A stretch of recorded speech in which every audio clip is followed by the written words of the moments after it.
Di dunia, hampir semuanya negara bertempur, tanda kutip, mencari alat-alat ini. Nah, dengan alat ini kita harapkan Indonesia akan semakin bisa mendata berapa banyak orang yang akan terkena corona, sehingga antisipasi kita untuk menghadapi corona akan semakin baik. Provinsi yang kemudian jumlah pasien sembuhnya cukup banyak, kita bersyukur ada 205 di DKI, 96 orang ada di Jawa Timur, 44 di Jawa Tengah, ada 43 di Sulawesi Selatan, ada 41 orang di Jawa Barat. Total dari keseluruhan provinsi yang lainnya 631 orang. Kami mohon kepada masyarakat untuk paham betul bahwa pasien-pasien COVID-19 yang sudah sembuh, mereka sudah tidak akan menularkan penyakitnya lagi.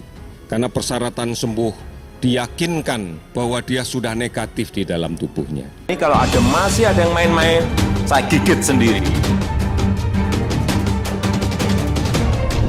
Sudah mulai ngerti ya, oh di sini. Saya sudah mulai ngerti, oh di sini. Saya sudah mulai ngerti. Kalau masih ada yang main-main, sekali lagi, yang gigit saya sendiri. Lewat cara saya.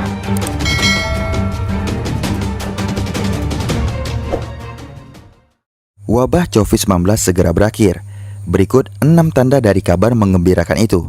Sekitar 3 minggu lalu, kita berhasil bernegosiasi dengan salah satu lab di Eropa, yaitu Swiss, yaitu Roche, dan kita berhasil untuk bernegosiasi dan berhasil untuk membeli alat. Kita tahu saat ini di dunia hampir semuanya negara bertempur, tanda kutip, mencari alat-alat ini, mencari obat dan sebagainya, bahan baku dan sebagainya, bahan baku obat dan sebagainya. Dan alat PCR adalah salah satu yang dicari banyak pihak dan banyak negara karena bisa dijadikan alat uji tes apakah orang tersebut positif atau tidak. Nah, dengan alat ini kita harapkan Indonesia akan semakin bisa mendata berapa banyak orang yang akan terkena corona, sehingga antisipasi kita untuk menghadapi corona akan semakin baik. Wabah COVID-19 masih menjadi momok menakutkan dan belum ada titik terang kapan berakhirnya. Melansir dari argis.com, jumlah pasien kasus COVID-19 di dunia hingga Sabtu 17 April 2020 mencapai 2.273.986 kasus. Dalam rentang waktu kurang dari 24 jam, jumlah kasus terkonfirmasi bertambah lebih dari 87.000 kasus. Dari 2.273.986 orang yang positif terinfeksi COVID-19, sebanyak 156.076 pasien meninggal dunia dan 579.155 dinyatakan sembuh. Namun, ada sejumlah kabar baik yang membuat kembali semangat, termasuk jumlah pasien yang berhasil sembuh dari COVID-19. Berikut bukti COVID-19 segera akan berakhir. Yang pertama, 631 pasien dinyatakan sembuh. Perjuangan pasien sembuh dari COVID-19 namun sempat dikabarkan meninggal dunia. Berdasarkan data terbaru per Sabtu 18 April 2020, jumlah pasien sembuh dari COVID-19 di Indonesia telah mencapai 631 orang. Sementara terdapat 6.248 kasus positif dari COVID-19 di Indonesia. Kabar kesembuhan ini datang dari beberapa provinsi yang melaporkan adanya kasus COVID-19 di wilayahnya. Adapun jumlah pasien sembuh ini mengalami peningkatan hingga melampaui angka kematian, di mana sebelum Kamis 16 April 2020 angka kematian masih jadi yang terbanyak. Peningkatan angka kesembuhan ini cukup besar untuk membangkitkan semangat melawan COVID-19. Yuri mengumumkan bahwa pandemi COVID-19 sudah berlangsung di 34 provinsi dan 221 kabupaten kota di Indonesia. Total kasus meninggal mencapai 535 kasus, sementara kasus sembuh sebanyak 631 per Sabtu 18 April 2020. Selain itu, ia juga mengumumkan 5 daerah dengan tingkat kesembuhan terbanyak di Indonesia, yakni 205 di DKI, 96 orang ada di Jatim, 44 di Jateng, ada 43 di Sulsel, ada juga 41 orang di Jabar. Total dari keseluruhan provinsi yang lainnya adalah sebanyak kasus sembuh sebanyak 631 orang, kata Yuri. Yang kedua, tes PCR lebih dari 45.000 spesimen alat tes cepat COVID-19. Juru bicara penanganan pandemi COVID-19 Ahmad Yuryanto mengatakan, pemerintah sudah melakukan 45.000 tes spesimen untuk 39.000 orang. Sekitar 33.174 orang dinyatakan negatif COVID-19, sementara 6.248 berstatus positif.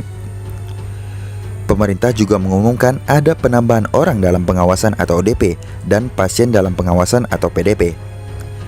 Jumlah ODP berada di angka 176.334 atau meningkat 2.612 orang. Sementara itu kasus PDP berada di angka 12.979 atau meningkat 369 orang.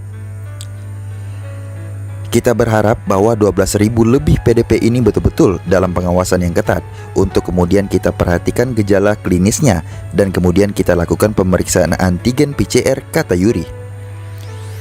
Selain itu, pemerintah juga telah menunjuk total 300 lebih rumah sakit rujukan COVID-19 di Indonesia dengan 42.000 lebih tempat tidur tersedia dan 35.000 orang lebih dokter.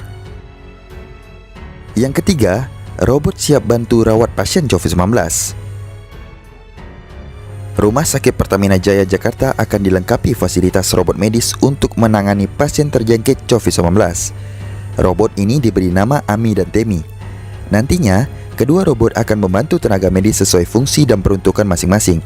Adapun robot Ami akan digunakan untuk membawa makanan, obat, dan segala kelengkapan lain untuk pasien.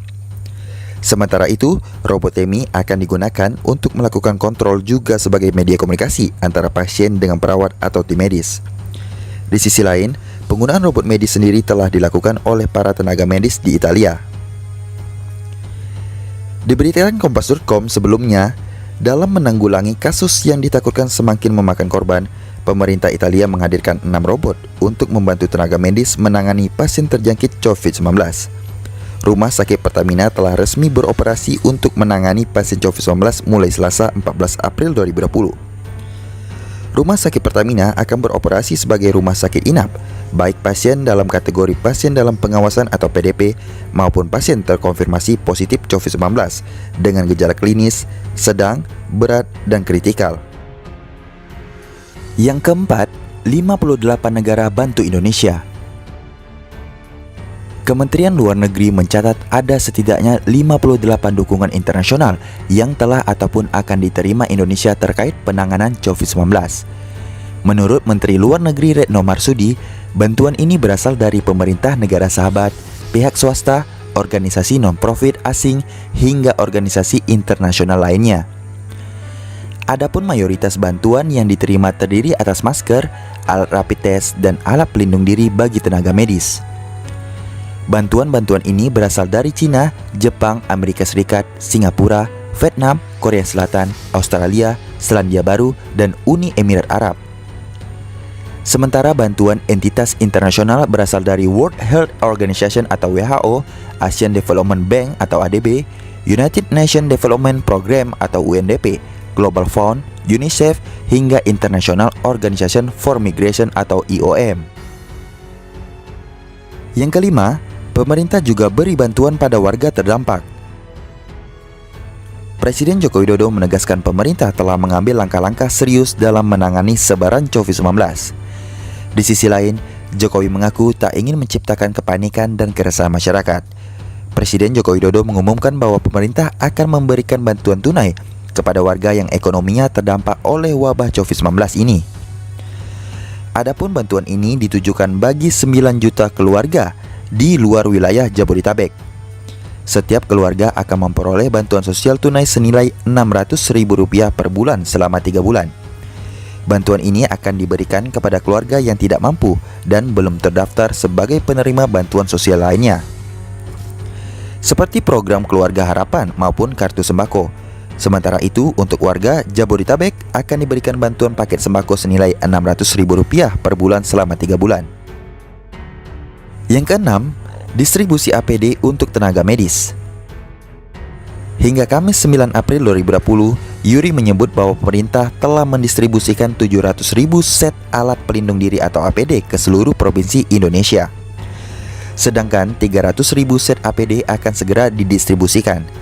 Adapun relawan yang telah mendaftar untuk penanggulangan COVID-19 sudah mencapai 18.000 orang, baik relawan medis maupun non-medis.